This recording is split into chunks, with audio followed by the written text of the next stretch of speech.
Hey everybody, what's up and welcome to another episode of the Walk in Love podcast. I'm your host TJ Macedas, and today we're going to do things a little differently. Instead of going over some trending topics and movie reviews and etc., we're just going to jump right into our interview with Lara Casey because it is so good and I don't want you to miss it. So Lara Casey coming up right now. We are so excited to have our next guest on the line and on the phone. This is the second time we've interviewed because I forgot to hit record after we had talked about what it's like to mess up.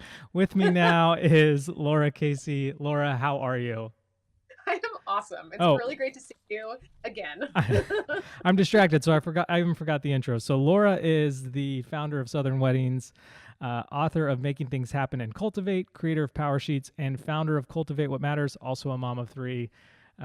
So yeah, we're talking and we're having this great conversation, asking you questions, talking to you about like leadership and how it's hard and how sometimes you just need to like own up to your mistakes. And then I look down and I'm like, that record button's not blinking. That was all lost. So real life. This is real life. Thank you, Lara, for coming back on. But yeah, how are you doing? I am awesome. So glad to chat with you. Good. Okay. Well, we're gonna jump right into it. Question one is from my wife Brooke, and Lara and I have known each other for about 10 years. We were both in the wedding industry together. Lara is the founder of Southern Weddings magazine. Brooke and I used to shoot weddings all over the country, and so we just had a really fun relationship, and we've kind of watched each other grow out of the wedding world and just do new things. And our first chat, Lara mentioned how she has about 30 some t-shirts, right? Yep, I do. I have about 30 something Walk in Love pieces, and I actually calculated the percentage of my own personal wardrobe that is Walk in Love. And TJ, it's about 15% Walk in Love. That's amazing. And it gets worn on a daily basis in my house. Yes. In fact, there are times where I look around at the kids and my husband Ari, and I'm like, yep, we're all wearing Walk in Love right now. I try to purposely match Brooke just to embarrass her, and she gets so mad, and I'm like, she's like, you saw me put that on, didn't you? And I was like, oh yeah, twinsies. Twinsies awesome. All the way. So question number one comes from Brooke. She wanted to know if you had to start a different magazine today, what would it be? Well, I asked my team this morning, and they had a rather interesting answer. They said it would be about otters. We actually just recently took a kind of a quiz about your brand, right. You know, like those old magazine things where you figure out personality type. And one of the questions was, if you were an animal, what would you be? Mm-hmm. And the unanimous answer from the team was otter. And the reason is because otters are one of the only animals that uses tools. Smart little They're guys. a very intentional animal. They are just a very cute animal. They're very resourceful, very smart. So maybe a magazine about otters, maybe a magazine about, like, cultivating what matters. Right, yeah. I think I would probably have guessed that. And the otters was probably my second guess. You know, but I think both would be good. And I think, honestly, Brooke would read both. And she'd probably read them in bed and be like, hey, did you know this about otters? And I'm like, stop. But yeah, so that's amazing. What animal would Walk in Love be? Oh man, that's a good one. Yeah. I think that you guys might fall into an otter-like category too. Maybe it's Otter-esque? something. Oh, you're otter-esque. Maybe it's a beaver. I think you would be a beaver because a beaver builds really good things. Yeah, that's where. Or like a bear, because bears actually wear t-shirts sometimes, or like a dog because they wear t-shirts too. Yeah, like a dog. Yeah. Wow, this is getting weird. Question number two from MKel31. How do you touch base with God throughout the day to keep in step with him? I love this question. Yeah. I think there is such power in little, seemingly small things that add up over time, and our little by little steps, that little by little progress really does add up into a whole kind of life, really a lifestyle. So for me, it is when I'm at work here at my desk, I have my Bible open on my desk all the time. So, and it's kind of like positioned right behind my computer screen. So anytime I feel distracted or I feel like I'm tempted to browse on social media instead of asking God for help, all I do is just shift my eyes over about 2. I can see my Bible there. I also use a prayer app called Echo, and it's just a really simple thing that pops up little reminders to pray for my kids or to pray for a specific need at various times throughout the day when I know I'm tempted to distraction. Right. And there's so many other things too, mostly the power of surrounding yourself with things that remind you of where you're going. So everything from words on our walls to the t-shirts that we wear to even a post-it note that I have on my refrigerator, just trying to keep yourself in step by giving yourself a constant reminder, because it's so easy, like we all know, to spend more time with the world than we do with God's word. So yeah. I mean, that was one of the main reasons we started Walk in Love, was like I would find myself like standing in line at Target and being like, and then I'm like, oh wait, hi, Yes, you know, it's just like, this is a moment that I have to be a light to the world. And like, you know, the entrepreneur, self-employed life, like a lot of times you're in your office by yourself. And so, you know, I find myself being challenged by my own clothing when I'm out doing stuff like, hey, choose joy. Like, even though you got to wait and this person's taking forever, choose joy. You know, that's so good. That's good stuff. Yeah, it's awesome. Question number 3 comes from My Paper Parade. Having developed power sheets, what do you wish you would have done differently in high school to focus on what matters? And so if you could just give people a little bit of info on what the power sheets are, and then just be impressed that a high schooler is asking this question. And, you know, you and I were probably doofuses in high school. We absolutely were. I can claim that one for sure. Yeah. So first of all, what an amazing thing that you're even asking that question. Power sheets are an intentional goal planner. It's a process that walks you through uncovering what matters and your giftings, and then making an action plan to use those well, and then living it out. So the thing I always think of looking back is that I wish I was asking any question as it relates to God or faith at that time. And I just wasn't.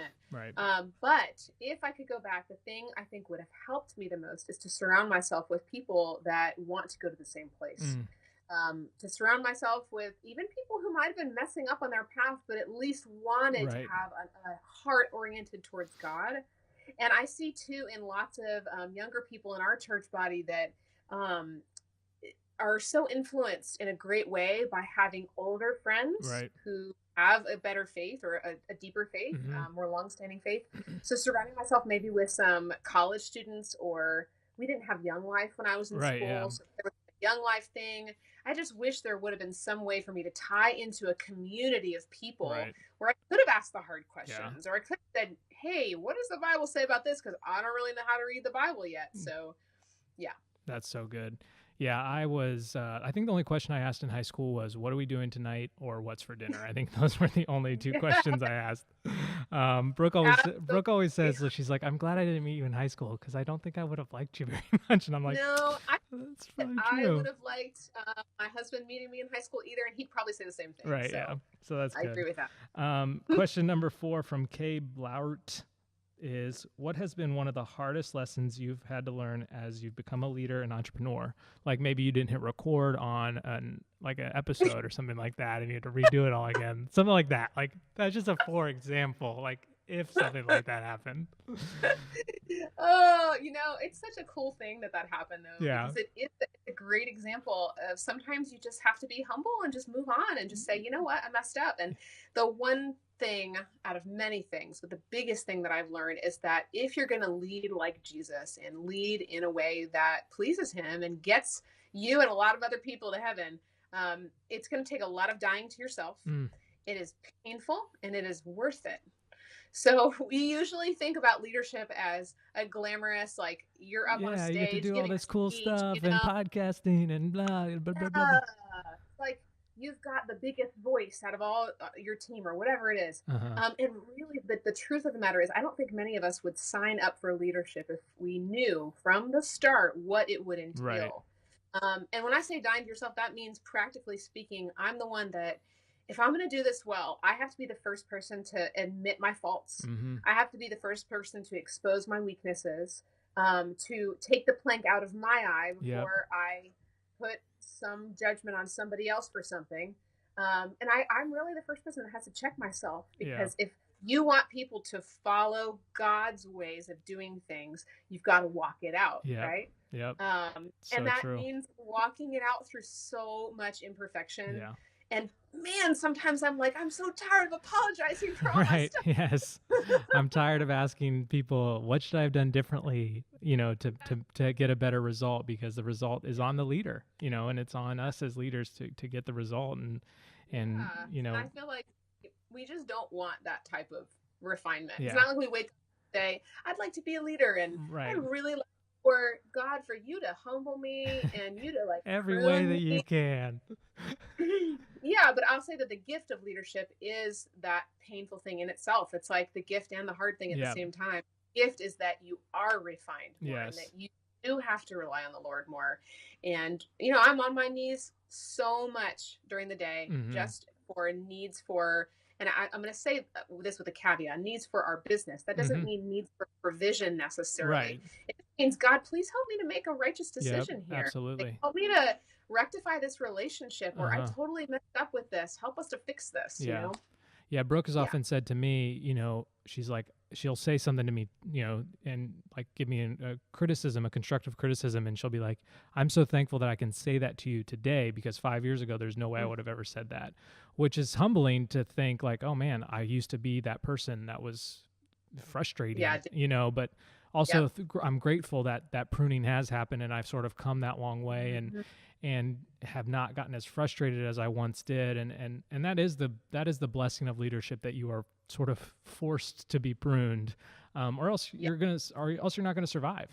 You have to change, or else no one will want to be around you. And typically the times where I feel the most resistance, or I feel the most frustration about leadership, is usually a time when I'm not surrendering. And when I'm not just saying, you know what, let me just be a listener here. Let me be a servant here. And it all comes down to washing people's feet. Yep. To be the first one to not be on the high platform, but it's actually the opposite role that God really wants us to have in that role. So yeah, that's so good. So good, Laura. Even better than the first time around. We get better with age. So the last question is from me. I always like to finish it off and ask one question. And so I've been really focused on my daily habits. I read that book, The Power of Habit, which is like crazy science, habit forming loops, etc. And I would recommend it to anybody. And so my question to you is, what is one daily habit that you'd like to encourage our listeners to start today? Well, I guess today or tomorrow. Today or tomorrow. Yeah. For me, the thing that's been most powerful that I have worked really hard to make a habit, like from that book, and I've read that book too, where it does take time, and it takes retraining your brain, possible to retrain your brain, is to really put God first. And that might sound like a kind of wishy-washy thing, but practically speaking, that means that the very first thing I think about in the morning is not breakfast, not how little sleep I got, but God, just God, being in his presence. And typically it starts with me praying. Like I'm kind of like half awake, and in my brain I'm thinking, God, please give me your will today. Like, help me to walk out your truths today. Help me to be brave. Help the kids. And that starts to wake me up in the right mindset. And then following that almost immediately is I've started to listen to the Bible on the audio version, on YouVersion, which is the best voice ever in the history of time. It's so great. And really, it makes me think about how, back in the day, there were no individual Bibles. Right. It's such a privilege for us to have a printed Bible. But for me, laying in bed at 5:30 in the morning, I can't really turn the light on. So I'm so grateful for, like, I turn the volume down to like 1, and I stick it right by my ear so that I don't wake my husband up. But I'm so grateful for the Word of God that is read to me in the same way that it was read to thousands of people before us. It really was soaked in through audio. So I think there's something to that. And so I've been listening to the Bible each morning before I get on social media, before I open my email, even before the kids get up for the most part. And if they get up before that, then they come and listen with me. Just come and snuggle up, right? Right. Snuggle up to some Exodus. Yeah. Let's do this. Oh, that's so good. And I definitely feel like I should start doing that. I like to get out the door and get going. And I've been using my walk as my quiet time, but to go to God first thing in the morning. And we were talking earlier on our first try is like, I always had this like idea that like, I would have my morning quiet time and my Bible would blow open because of the wind and the sun would shine Oh, and my yeah. latte would be in a perfect heart, probably telling me what scripture God wants me to read. And like, you know, and that's outrageous. That's never going to happen. You know, I have 2 kids now. And so like, that's just not going to happen. But like the simple act of just like holding up the phone to your ear to just listen to it is so good. And just, that would put you on the right track, and that's so helpful. I think to me personally, I'm personally feeling like I'm gonna start that tomorrow. Like, why not? And I want to build that habit loop into my system, and so to our listeners as well, I would encourage you to do the same thing. So Laura, we are done asking you questions. Why don't you just tell our listeners where they can find you, where they can buy your books, where they can see what you do? Yeah, so you can find me at laracasey.com and also at cultivatewhatmatters.com, and you can find my books wherever books are sold. Yeah, which is so cool. When I go into a bookstore and I'm like, I know that person. That's so awesome. But Laura, we thank you for being on our show twice, even though the first one is, I actually am looking right now. Yes, the recording light is circling. It is recording. Awesome. We're good. You don't have to call me again. We're good to go. Laura, thank you. I love it. Thank you so much for being with us. You have a wonderful day. See you, Laura. Thank you. You too. Bye, TJ. Okay, so that was Lara Casey. We appreciate her doing this twice through. Yeah, we talked about being leaders and how sometimes you have to humble yourself. And I finished the first interview and looked down and said, whoops, I definitely forgot to record that. But that's what happens, and that's okay. But I'm grateful for Laura and for all that she does. She really is an incredible woman who inspires many. I would definitely recommend checking out both of her books. I've read the first one. Brooks read both of them. They're wonderful. CultivateWhatMatters.com, a great place to be. So thank you guys so much for watching. We so appreciate you as well for tuning in, and we'll see you next time. God just wanted to I'm just like, there, wait. Oh, no. I think I was worried about the audio and hold on, let me just make sure everything that possibly can record is recording.